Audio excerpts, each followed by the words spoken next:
color? Yeah, it's just another article. Oh, okay, there we go. Cool. Good enough. All right.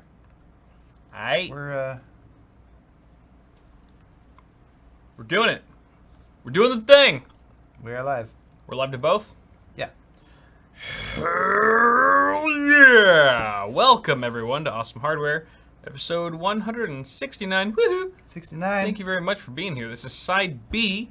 If you happen to miss Side A, you can check it out on Paul's channel. You can find the link to that in the video description if you're watching us on YouTube, or go to youtube.com/paulshardware. This is a live stream, a tech news show, variety show that Paul and I do every single Tuesday at 5:30 p.m. Pacific time, right here on twitch.tv/awesomehardware. Thank you for being here. We appreciate it. This is a fun show. We like to keep things pretty lax, eat a couple nuts in the meantime, and have a few drinks while we're at it. So if you're drinking along with us, cheers to all of you. Oh yeah, we need a beer up. Beer up. Could you grab me one? What do you want? Surprise me. We have this is what's left. This or this. It's the, Dead guy. the Halloween beer. They both have dead guys on them. Oh, the rogue dead guy. Yeah. Actual official dead guy. I should warn you that we occasionally use foul language, so if that is an issue to you, then you may want to leave the room, or I don't know, hide little ones around if they are around. But apart from that, we like to keep it pretty fun and lively, and hopefully you guys learned something along the show, or learn something along the way while we do the show. Scratch that. Yeah. Never mind learning. as we both pour like our third, fourth beer, hopefully you'll learn something from us. We're the best role models you should learn from. The show is basically a boon to all of humanity. And if anything, you'll lose brain cells by the end of all of this. probably. But more of a likelihood. But on the bright side, if you stick around till the very end, we will be reading off all the messages that you've attached to any donations that were sent in the first half on Paul's half, as well as any ones that you send in Super Chat on my half. They're always very much appreciated, never required though. And then also, we'll be doing Johnson shoutouts for our store. So if you happen to pick up anything from my store, bitwit.tech/store, where I've got a bunch of stuff, hoodies, pint glasses, bottle openers that we just use, glasses themselves, a bunch of stuff, you will get a Johnson shout out. Also go to Paul's store. Nice. Go to Paul's store, paulshardware.net, where he also has hoodies, pint glasses, a lot of the same stuff, but his own designs as well. And we have a new design actually, the Awesome Hardware Robo Love design from J-Ted. Was it J-Ted? Yeah, J-Ted. J-Ted was just a fan or a subscriber who actually made this design, and we liked it. So, Jesus, all the burps are coming at once. Just keep them coming. J-Ted designed this, and we really liked it, so we decided to slap it on to some of our merchandise, and it's really cool. It's an exploded view of a PC, and there's just so much little cool detail in there. A lot going on there. And it looks really nice. Never mind the blizzard. It looks really good on a shirt or hoodie, so definitely check it out. Make sure to like blow it up on your screen so you can see like, would I wear this or not? And it doesn't matter who you buy the Awesome Hardware merchandise from, including this design from. Doesn't matter who stores. We split those dollars equally. So thank you very much in advance. And I also have new freshly printed Zero Insertion Force stuff, and this is going to be the last run of the Zero Insertion Force stuff. So Ziff merch, get it now, so or you know. or forever hold your peace. Yep. Okay. All right, let's move on. Let's talk about news. There's some tech news that we've got going on here. So Tom's Hardware article about Power Color releasing, kind of jump of the gun here, releasing the Red Devil RX 590 information and product page 2 days before the official launch date. 590. I'm not sure exactly how this happened. Maybe this was like, Taiwanese branch or something like that, or Eastern branch, and they, whatever. It was November 14th or 15th where they were, and they just didn't realize. Hey, we're actually releasing this early for the Western market. Time changes can be Oof, confusing. time changes are tricky. So the page actually lists a November 15th launch date. And I should mention that the Power Color page that was initially reported on is now taken down. Yeah. So we can't see that. We can just kind of see the regurgitated stuff here from other sites. But it was listing a November 15th launch date. So if you guys were interested in an RX 590, you should be able to purchase one in 2 days from now. So that's a thing. The card itself, if you want to take a closer look at the Red Devil, is obviously on the 12 nanometer Process here, we've got 2304 stream processors, a boost clock of 1576 megahertz, which is quite a bit higher than what you'd find on an RX 580, and this is to be expected with the die shrink and that sort of thing. We also have a 256-bit memory interface, 8 plus 6-pin power connectors, and a 6+1 multi-phase design with a you'll probably need a 650 watt power supply to drive this guy. 650? That's what it said, which was a little bit high in my opinion. I thought it was higher than I expected it to be. I think an RX 580 is like 600, maybe even less.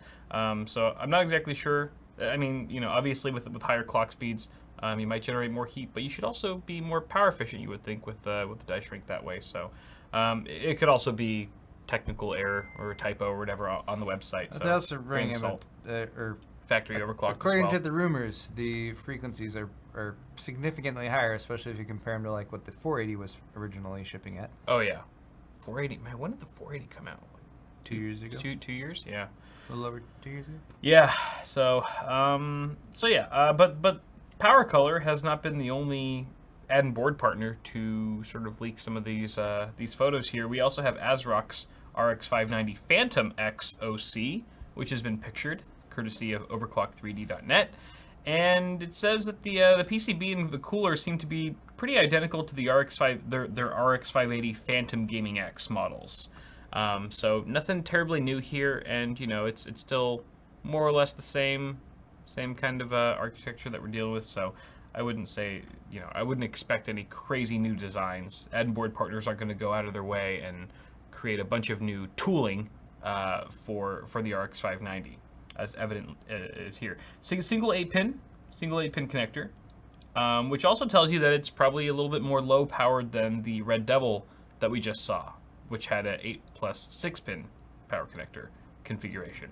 This is also slated for a November 15 release, and you know it looks cool. It looks, you know, it's color neutral. It's got a dual fan heatsink design, fairly open shroud, a couple red accents there. So. I'm still just getting used to ASRock graphics cards. Yeah, it's definitely interesting. I have yet to actually hold one in my hands or test one. Oh, it's an amazing experience. I'm sure it's spiritual. It'll It's life-changing. never be the same Yep. afterwards. It touches you in ways that... Okay, I won't go into it. XFX has also leaked some photos of their RX 590 Fat Boy. Fat boy. This officially wins the award for coolest name for an ad and board partner card. Videocards.com has given us some information about this card. Looks identical to XFX's existing RX 580 GTS series. Doesn't seem to be any apparent differences. This also has an 8 plus 6-pin connection, leading us to believe that this might clock around the same as we saw with the Red Devil. 1600 megahertz boost clock frequency. It's actually higher, I should say, than the Red Devil. So that's cool. And you get a full backplate, full coverage backplate. Yay.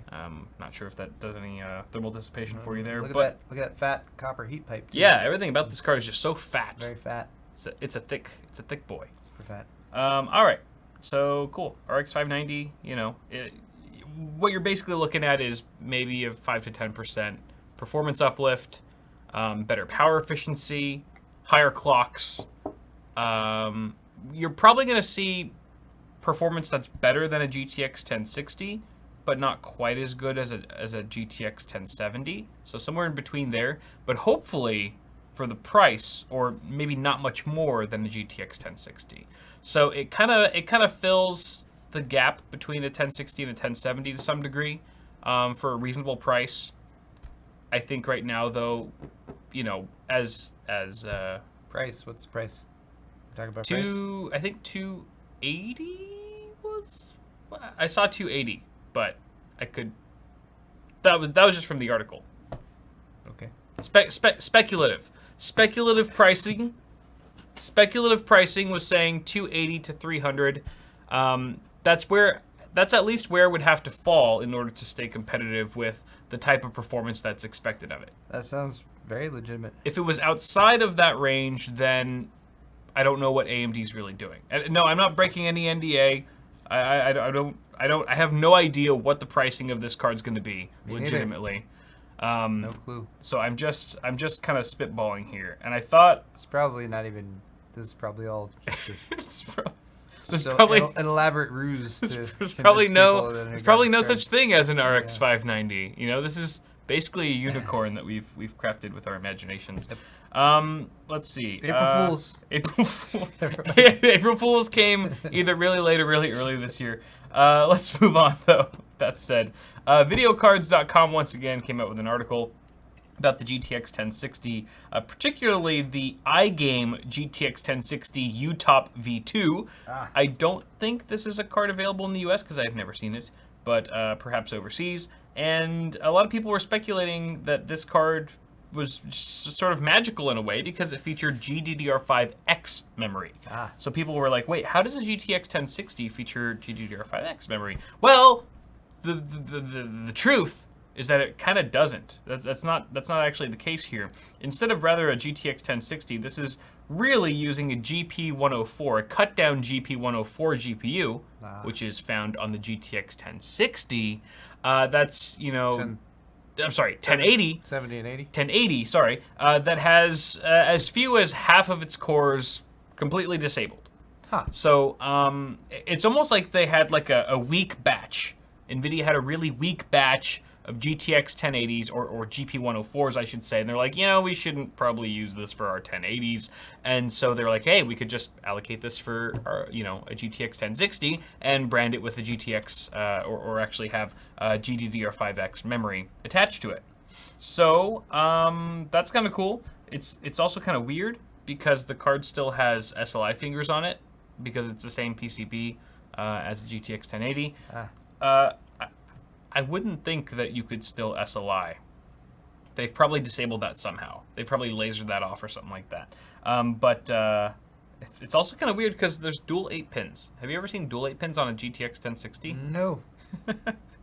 So how much are they trying to sell this for? Like it didn't. Unless I missed it. Unless I just like. Not really in the no pricing. Glazed over it. I didn't see any pricing. Yeah. It couldn't be that much more than a standard GTX 10. People who are thinking that they can somehow hack into it and enable the disabled cores, no. You can't resurrect lasered off cores. It's just not possible. It's a hardware thing. They laser that shit off. So there's no BIOS update or anything or firmware update that you could use to get more performance out of this guy. Yeah, it's interesting to see what price this will actually go for, and it probably won't even be in USD because I've never heard of. I think I have heard of Igame. I've just never seen it sold here in the States. But there you go. In case you guys were freaking out, wondering how NVIDIA pulled this off, that's how it's done. Shitty GP104 wafers become 1060s with GDDR5X. And then moving on here, we have one more graphics card story for today. A lot of GPU news. This is from Overclock 3D, and it's talking about the new Aero ITX. This is the first ITX RTX card from NVIDIA. ITX RTX. RTX 2070. Aero ITX. ITX RTX. There's a lot of TXs. Yeah. There's so many TXs nowadays, credited to the same product name. And look at how cute it is. It's so got tiny. Single card, heatsink design, fairly open shroud, and hey, this will be really great in like a DAN case, like a DAN case A4. This would do superbly in something like that, or just a really tiny mini ITX build that you're trying to maximize. If I may offer a complaint, and I was thinking about this when I was handling my Gigabyte RTX 2080 Ti earlier today, which is a $1,200 graphics card. The 2070s are still very expensive. What are they? Seven. Oh, What? no, 2070s No. are 500 and 600. Yeah, It's still 500 and still 600. a lot, yeah. This is a design that I've seen MSI use. Maybe not this exact design, but a very similar version of it. Unlike Right. much cheaper cards, this is probably plastic shroud. Yeah. Whatever. But it's like the base level designs for the 2070 and the 2080 and the 2080 Ti, they do the things that you would expect for the entry level designs with cards. Like if you were going to get a really cheap GTX 1063 gig. You know, it's usually plastic, and there's not as much. Yeah, they need to make a card that they can produce for less money. Right. Seeing that, You could see that here for on sure. a card that your starting price is over $500 for, Yeah. it's just like, Yeah. I don't know. It's because they're in such high demand, and because there's no competition in this space. Yeah. Those are the main two That's reasons, why. It's and not for no reason. It's almost like you can kind of fault NVIDIA for it, but at the same time, it's more of just like the big picture. Like this is just the landscape of the situation, and you know it's good business. If you read a business textbook, this is what it says to do. If you're in NVIDIA's position, where you don't have any competitors in a certain space, you have a bit more flexibility with how much you charge for products. Maximize profits. Maximize profits, you know, maximize margins and all that.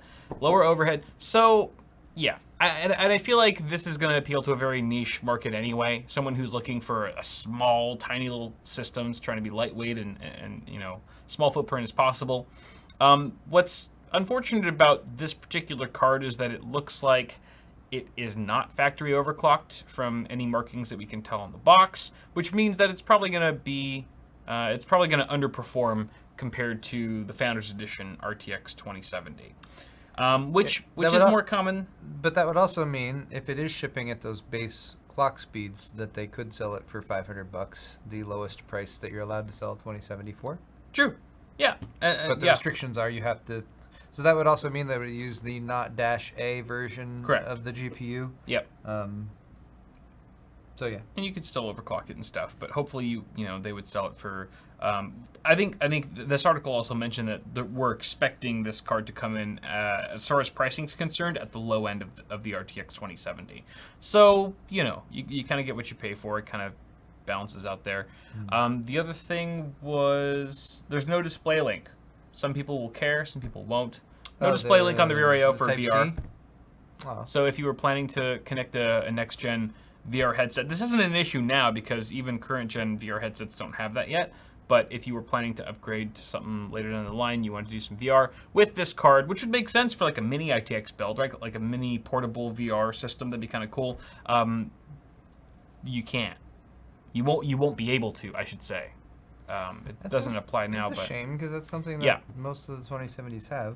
Yeah, so. And you even see like laptops and stuff. You know, like people want to do VR on the go or be able to bring their portable, you know, light stations and stuff and do VR wherever. And this would be a prime candidate for it. It could obviously drive the games no problem, but without display, it was just an interesting design move that they're probably just using again to cut down costs, which is again why we're expecting this card to come in at a low price point for the RTX 2070s. So there you have it. Let's move on to some non-GPU related news. We only have one more article here before we move on to the next segment. This is from Hexus, and this is pretty kind of exciting, interesting. Xbox One keyboard and mouse support is finally arriving tomorrow.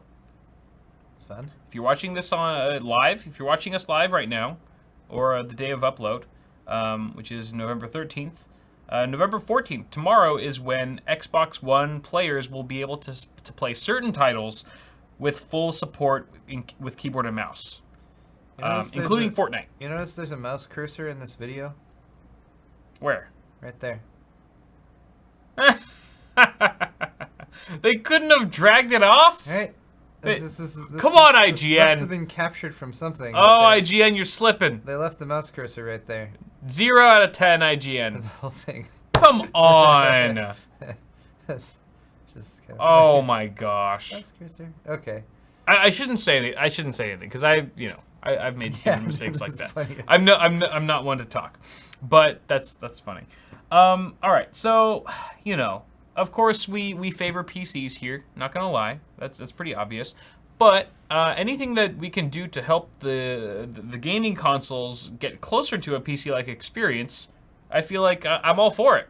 You know, I recently bought an Xbox One to play Red Dead Redemption 2, and I tried some workaround solution to use it with an Xbox to play the game with a keyboard and mouse, and it kind of fell short. It really fell short of a PC experience. So maybe in the future we'll be able to play some AAA games like that on an Xbox One and have it really feel more functionally like a PC with the peripherals. I think that's one of the biggest things that sets consoles apart from PCs is the freedom to use the peripherals you want and have full support there. Now, like I mentioned, not every title is going to be immediately supported overnight. There's a very limited list of games for Xbox One that will have support starting tomorrow. In fact, there's only 2 tomorrow. Fortnite. That's pretty limited. Fortnite and Warframe. But later this month, you'll find support for Bomber Crew, Deep Rock Galactic, Strange Brigade, Vermintide 2, War Thunder, and Xmorph Defense. So it's very limited, but it's a start, I guess. And depending on the sort of lifespan of the Xbox One, I guess there could be a lot more titles in the future. There's going to be extended support. There's going to be additional support in Children of Morta, DayZ, Minion Master, Moonlighter, Vigor, Warface, and Wargroove. Support for those games are promised in the future. We don't have an exact date on those. I was a little disappointed to not see Red Dead Redemption 2 on there. I'm curious about the name Wargroove. Wargroove. It's like World of War tanks and Dance Dance Revolution combined.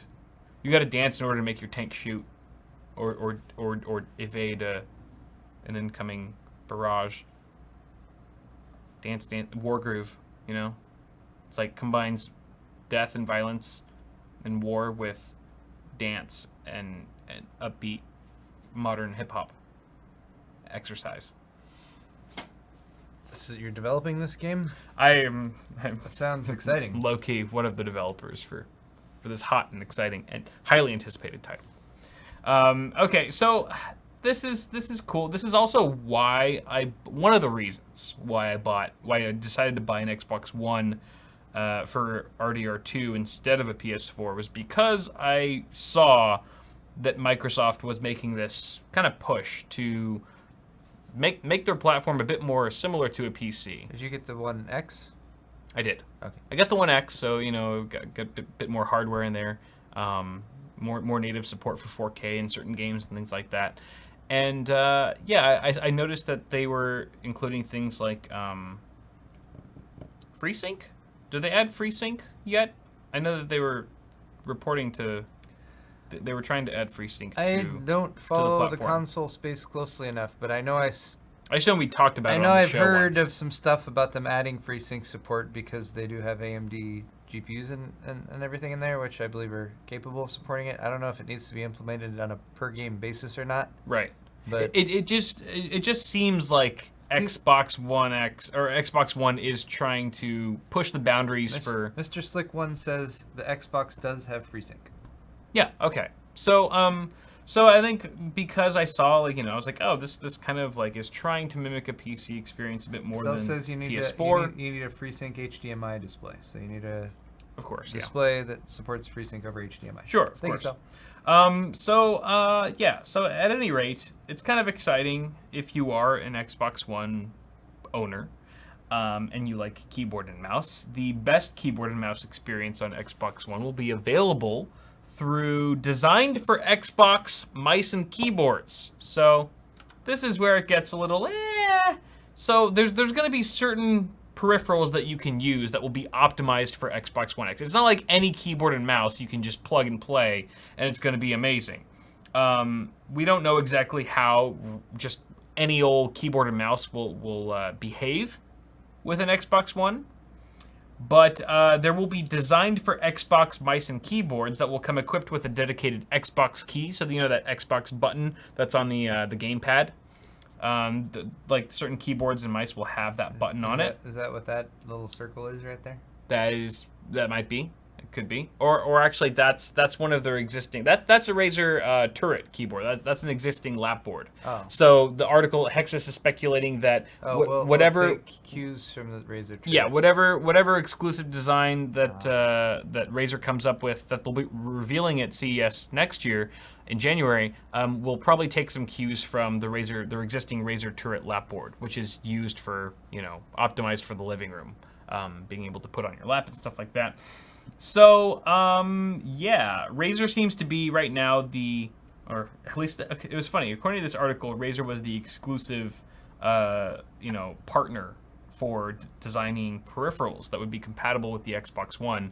And then the following article that I looked up was from Overclock 3D saying that Corsair has now become the latest licensed hardware partner with keyboards and mice for Xbox One. So it seems like these two companies are so far at the forefront of adding support for keyboard and mouse peripherals with the platform. So it's a little bit different though, because it seems like where Razer is developing a brand new keyboard and mouse for Xbox One, Corsair has existing hardware that will support the Xbox One. So like their K63 lapboard ecosystem, like the wireless K63 and their Dark Pro, or whatever it's called, mouse, that's supposed to already be officially supported with the Xbox One. So owners of those peripherals right now can potentially use those no problem in the various titles I listed starting tomorrow, which is kind of cool. Whereas if you're a Razer fanboy or something like that, you'd have to wait till Razer actually released those products probably sometime after CES. So at any rate, the Xbox One is trying for all intents and purposes to be and act more like a PC, and I can't really fault them for that. So yeah, that's pretty much it for that article, and we can move on to new segment. What's next? Oh no, sponsor spot. Sponsor spot. Yes.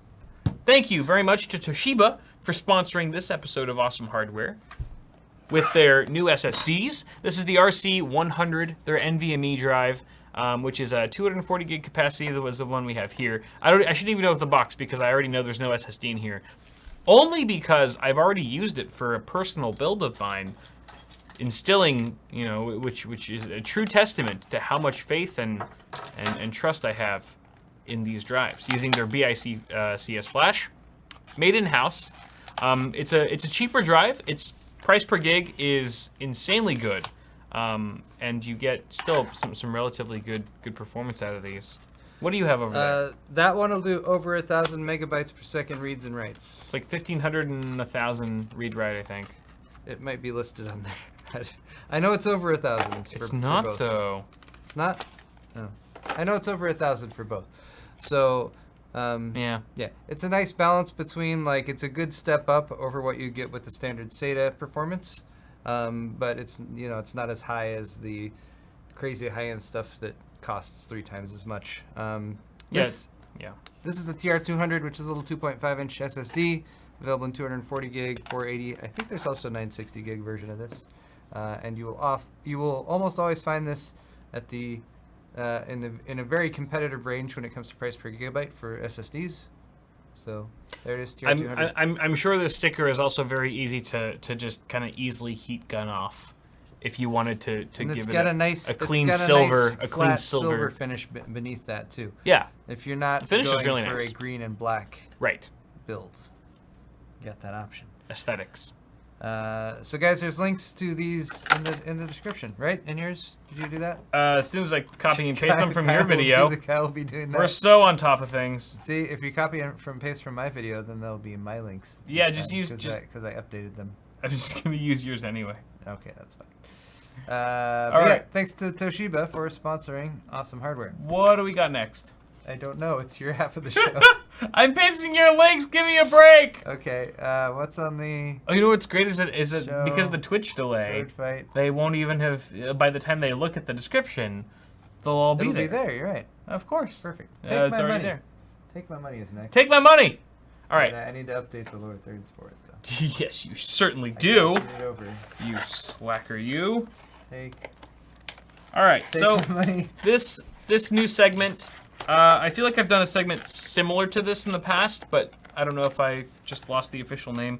But it's called Take My Money Now, and it's basically Paul and I giving you, or curating a list of tech deals. We're curating a list of tech deals that we found on the interwebs and bringing them to you. This is particularly relevant because we are moments away, we're weeks away from Black Friday, which is arguably, actually, almost irrefutably, the biggest holiday tech deal week of the year, where you can just find tech deal. What did I just say? Am I saying words that make sense? Can people understand? Am I speaking English proper? I don't know. Biggest holiday tech day week of the year. Just sounded, No, I said tech deals. Did I say tech day? it sounded like you said tech day. I thought I said tech deals. But you also say tech day week. It's not. It's a day. Black Friday. So I don't know. Yeah, but Black Friday. We all know Black Friday deals are way more now than just the day. Black Friday deals extend to the holiday. You can still find amazing, like the same deals, Yes. if not better. People who sell whole weekend. stuff will want to get you to buy that stuff many other days than just Black Friday. Yes, and you can find great deals the whole Black Friday week. So what I wanted to do today was just curate a couple deals that I found on Amazon and Newegg in particular that stood out to me, and I really just tried to like look at products and deals that really made me go, wow. I would recommend this to a family member or a friend because I think this is a really good deal. Especially if that family member or friend was clicking the link in this video's description. Which may or may not also be specifically attached to my affiliate code. Carol's affiliate account. That is a good disclaimer, Paul. I will profit. And that's how you spread the joy of the holiday season. It's the gift that keeps on giving. It is giving me more money. It's giving to us. So yes, Kyle, this has all been. The segment is just a ploy for me to cash in and profit. I profit off of your stupidity. I don't get any money. Buying any of these. Hey, you could do a take my money segment. It's not side exclusive. You're right. It's not side exclusive. This could be on side A Like a deals video. or side B. So all right. Tech under 50. It's a good disclaimer though. I've linked my affiliate links to all these products in my description. So if you guys want to check it out, I will be getting a cutback or a kickback for anything that you guys purchase through these links. Just so you know. Thank you, Paul, for pointing that out. So, but I'm not ashamed to admit it because I really do think that these are some pretty good deals. Now, Amazon is having an AMD Ryzen 5 2600 going for $159.99 right now. This is a pretty good deal. 6-core, 12-thread. I mean, not too shabby. Down from $199. So we're getting a $40 discount here. Now, just to clarify, this is actually a price drop, I believe, from AMD because it's $160 across the board. So if you hate Amazon for some reason, you should be able to find the 2600 and Newegg, lots of different retailers for this price. That's true. And this is like, like, if you want to talk bang for the buck, I think this is the ultimate bang for the buck right now. When it comes to building a computer, a mainstream computer, you can game and stream with this at the same time. You're going to get good gaming performance. Yes, you could eke out a little bit more gaming performance at low resolutions with the 9700K or something like that. Sure. But $160 for this it's hard to beat. It's a really good But I'm going to be honest here. As you're watching this, don't check out with this product yet until you've heard all of the items. Okay. From this segment, because there's some other. There were like a bunch of people about to hit checkout right now. See, I'm an honest man, Paul. It's good. I want the best for my viewers. Very thoughtful. So guys, hear me out here. Next up, we have an MSI B450 Gaming. Which is obviously a B450 motherboard. So it has full support for Ryzen 1st and 2nd gen processors, including the 2600 that we just featured.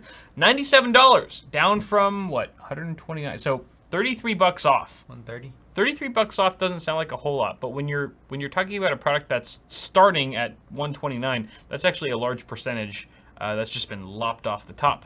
And obviously, this is a fairly reputable brand here, MSI. They're, MSI actually did do a pretty good job with the power delivery for their B450 motherboards. Hardware Unboxed has a pretty thorough video going over the B450 boards and some of their performance and stuff.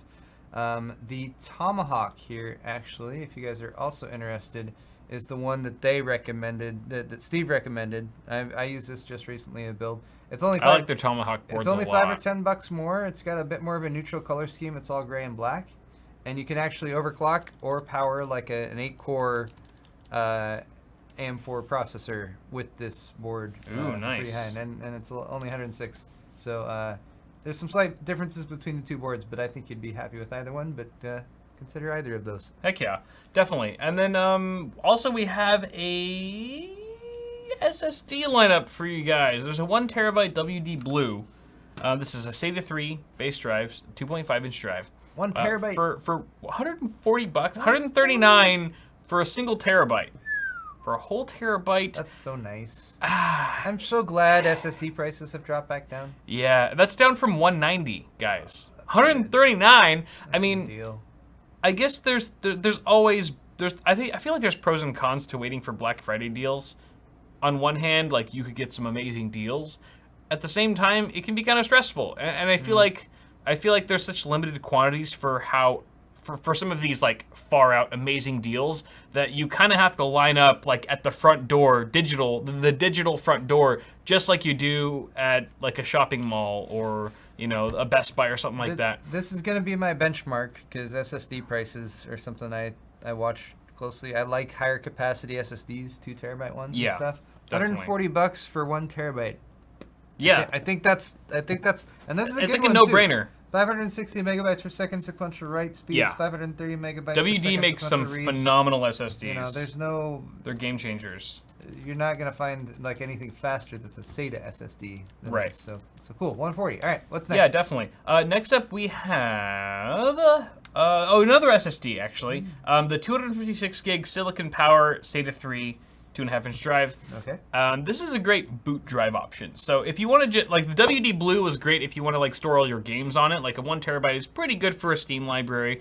But this is great for a boot drive. I've actually used this drive myself in several builds. That's an SLC cache. It's got SLC cache. It's $37, $38, which is one of the absolute cheapest 256 gig drives you can find on the market. And I like the fact, excuse me. I like the fact that it's 256 gig and it's that cheap. It's not 240 gig. I know it's like not a huge difference, but it does matter. Having those extra 16 gigs or whatever it makes me happy. I feel like I'm getting more price per gig at that point. So it's a good option. Like I said, I've used it several times, and it's always been good. Now let's move on to some Newegg deals here. And by the way, any of the links that you click in the description, they're genius links. They'll automatically redirect you to whatever country that you're watching from or whatever. Newegg. Now, remember how I said before you pull the trigger on that Ryzen 5 2600, just make sure you listen to all my deals first. Oh yeah. Newegg has a Ryzen 7 1700X. Bear in mind, first gen Ryzen, but still 1700X, great chip. For $10 cheaper than the Ryzen 5 2600. 150. It's $10 cheaper. Dang. Dang, dude! You get 2 extra physical cores, guys. 2 extra physical cores. That's a good deal. I don't have any recent memory of this chip being any cheaper than it is now. So if you're a pure gamer, I might tell you to opt for the 2600. You will get higher frequency out of that, and especially higher just like don't even need to overclock at frequency with the XFR2. Where's the fun in that, Paul? If you're going to be doing anything that's compute intensive, though, if you're going to be rendering lots of videos Or streaming? Streaming maybe. If you're gaming and streaming on the same at the same time on this computer, and this will probably vary based on the game that you're playing and how multi-threaded the game itself is, as far as leaving, because most games are kind of like 4 cores for 8 threads. Yeah, but I would be kind of curious what the streaming performance would be, the 6-core versus the 8-core. But I expect you to be able to do both. But honestly, that's a really tough call. The 8-core first gen Ryzen for 150. Or the 6-core second gen Ryzen for 160. Man, that's tough. This is probably the best bang for your buck if you're looking at overall raw CPU performance. Yeah, if it was a 1700 non-X, then I would for sure say, Yeah. God damn it, Windows. It's I would X, for sure say, Again? I would for sure say the Ryzen 5 2600. every week. But with the X there, I feel like you get a little bit more. The X that You get they a little bit do, more push yeah, there. yeah. It does make a difference. That's an interesting. Either way though, you can't go wrong. Oh, the 1700X. Actually, chat's pointing that out. 2600 does have a cooler. It has a Wraith Spire. This one does not. This one doesn't. The 1700X. No, That is no cooler. That's something to consider. Okay. For sure. So That's definitely something to consider. yeah. Good call, chat. All right, let's move on though. We've got a couple more here. Asus Prime B350 Plus. Yeah, cooling Now- device not included. That's confirmed. Okay, sorry. Got it. So the Asus Prime B350 Plus is a fantastic board. Now, granted, it's B350, not B450, so it's first-gen Ryzen as well, but it does support second-gen Ryzen chips. Any of the 2000 series Ryzen chips will slot in just fine. You'll still be able to take control or take advantage of, what is it? I want to say PBR, but Precision Boost 2.0, XFR 2.0, all those technologies, because they're attached to the CPU themselves, not the actual chipset. So even with the B350 board, you still get all the Ryzen 2 features for the most part. So this is a really good board. I've used this board probably more than any other B350 board here in the studio, and it's always been good to me. I've had no issues with it. I like the BIOS. I think the BIOS is very easily navigatable, if that's a word. And If you want to overclock though, consider spending 15 or 20 bucks more on either of the MSI ones that we talked about earlier. They have better power delivery. yeah, definitely. You can still overclock with these boards. You just won't be able to like fully max out the potential of whatever chip you're buying. And you probably wouldn't be able to overclock and then do sustained running at that overclock speeds, because you'll have the VRMs actually start to throttle due to overheating, potentially, depending on the CPU. Depending on the clock. Depending on the CPU that you're using, Sure. and especially with the 8 cores with this board. But like Kyle said, for 85 bucks, it's got everything that you want. And I have also used this board, and especially if you're just running at stock speeds, it's a solid choice. Yeah. Okay. And then two more here. 16 gig kit. This was the cheapest DDR4 16 gigabyte kit I could find on Newegg. Oh. Actually, between Newegg and Amazon, it's a Team TForce Vulcan at 3,000 megahertz. It's actually not slow. Mega transfers, Kyle. Mega transfers, whatever. Mega transfers per second at $99. That's it. I thought this was a great deal. It's like 30 bucks less than I've seen, I feel like, for 16 gig kits. Yeah, most of the kits, and you know what? Will this work with Ryzen? Let's check the reviews. I would think so. You know, Ryzen 8700K, Ryzen memory yes. support has gotten so much better over the last All right. 6 months to a year. And you could probably even overclock it. You could probably even overclock it a little bit, maybe to 3200 or something like that. But I feel like... All right, so this guy ran with a B450 motherboard, and he got it to run at 2933. That's not terrible for $99. Yeah. He still gave it 5 stars. 5 eggs. Here's a B350 and a 2600 on ASRock. Neither had the RAM on the QVL.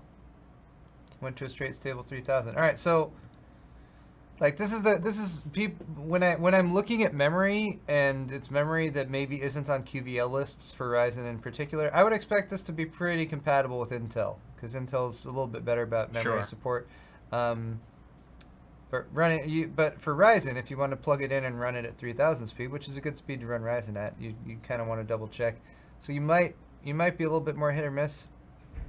This guy is not happy. He has an X470 setup and a 2600, and it did not work. So, but he ran mem tests and it found errors, so he might have just had faulty memory. All right, here's a B450 that worked. All right, it does look like the people are getting this to run at the rated speed with Ryzen, so good. Seems like you have a decent chance of that at least. And I feel like I'm not a huge fan of, personally, this is all subjective, the way that it looks from the side, but if you look at the middle picture there, it actually looks pretty good from the top. Like, if you look at just like the top, which is what you're going to be seeing 90% of the time, it looks like some pretty nice looking sticks there. Yeah, I mean, it's color neutral. So Color neutral. There you go. Match with anything. Cool. All right, and then the last deal. item here that I have is the Corsair Carbide Series 275R, which is a mere Oh, they actually increased the price. It was. Damn it. It was $49, and now it's $55. So, since a couple hours today, it went up $5 with mail and rebate. But still, $55 for this case doesn't seem like a terrible deal. It's originally MSRP'd at $75, so this is still $20 off. For a very sleek and modern-looking case. You get tempered glass. No, it's acrylic. Oh, is it acrylic?